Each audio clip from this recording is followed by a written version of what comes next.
আজকে আমি তোমাদের সাথে কিছু অন্যরকম কথা শেয়ার করতে চাই। যারা মেকআপ আর্টিস্ট দিদি বা মেকআপ আর্টিস্টরা কাজ করছো, ব্রাইডাল লোকেশনে গিয়ে সাজাতে যাও, তো আমি তাদেরকে কিছু কথা বলতে চাই। অনেক সময় এমন হয় যে গিয়ে ব্রাইড লেট করে বসে, বা গিয়ে জানতে পারি যে একজন সাজবে, খুব রিকোয়েস্ট করছে, না সাজিয়েও পারা যায় না, তখন আমাদের বাড়ি আসতে খুব লেট হয়। বা একটু ভেতরের লোকেশানগুলোতে একটু রাত না হতেই গাড়ি বন্ধ হয়ে যায়, 7টা না বাজতেই গাড়ি বন্ধ হয়ে যায়।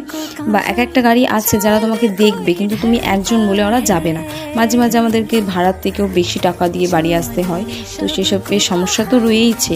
ইনফ্যাক্ট এখন ফেসবুকেও এমন কিছু ছেলেপেলে আছে যারা তোমাকে মিথ্যে ইনফরমেশন দেবে, বা বলবে আমাদের এখানে এতজন সাজবে, এই ওই এরম বলে মানে তোমাকে নাম্বার দেওয়ার জন্য ফোর্স হবেই। মানে তুমি নাম্বার না দিয়ে কাজ করবে কি করে?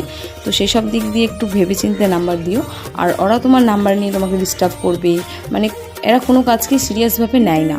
তো সেই হিসেবে একটু দেখে শুনে কাজ করো।